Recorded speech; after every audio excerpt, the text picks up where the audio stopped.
Alors, le HTML, le CSS, le JavaScript sont des langages qui s'exécutent côté client. Ça signifie donc, comme on a vu tout à l'heure, que c'est votre ordinateur et c'est pas le serveur qui effectue les calculs pour afficher la page, produire les effets.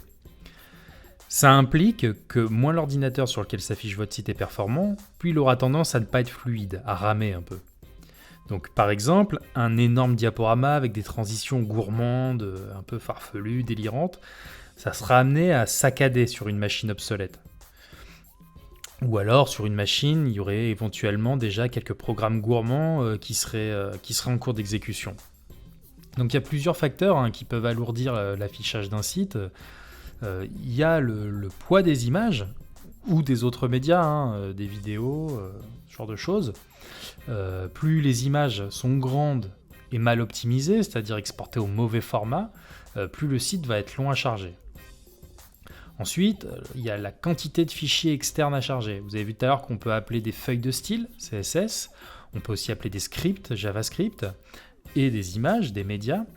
Plus il y a de connexions à faire vers l'extérieur de la page, plus la page va être longue à charger. Ensuite, il y a le poids du fichier en lui-même. Alors, si c'est un script, ça peut être le nombre de lignes. Plus il y a de lignes, plus le fichier va être lourd et donc plus il sera long à télécharger. Et donc plus la page sera longue à afficher. Et enfin, donc parmi les gros critères qui impliquent qu'un site peut être lourd et du mal à charger, il y a la mauvaise optimisation du code. C'est-à-dire qu'un code, le faire du code, c'est une vraie discipline. Si ça a été fait comme un amateur, il y a des fonctions qui ne sont pas du tout optimisées, qui sont beaucoup plus gourmandes que si elles avaient été faites par un web développeur expérimenté. Un autre aspect important à prendre en considération, c'est l'évolutivité de ces langages. Il y a eu le HTML1, 2, 3, 4, aujourd'hui la version avancée, a évolué du HTML, c'est la version 5. Il y a eu le CSS 1, 2, on en est au CSS 3, donc il y a toujours une version d'avance. Le HTML 6 est en cours, le CSS 4 est en cours d'élaboration.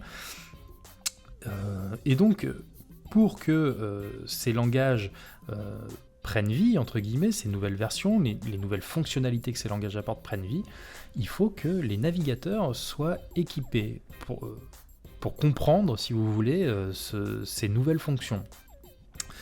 Donc, c'est pour ça qu'il est important de mettre à jour vos navigateurs.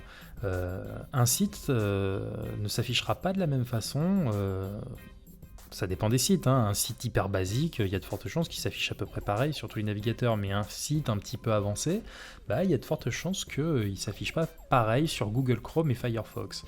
Donc moi, ce que je voulais juste vous montrer, c'est simplement un petit tableau comparatif, là, qui vous montre la quantité d'objets.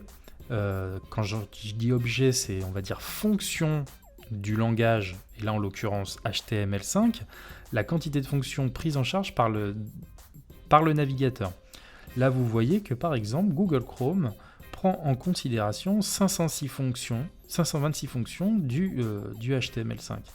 La dernière version de Firefox, elle en prend 467, Internet Explorer loin devant avec 336, soi-disant avec une prochaine version qui en prendra en considération 402, Opera 519, Safari 396.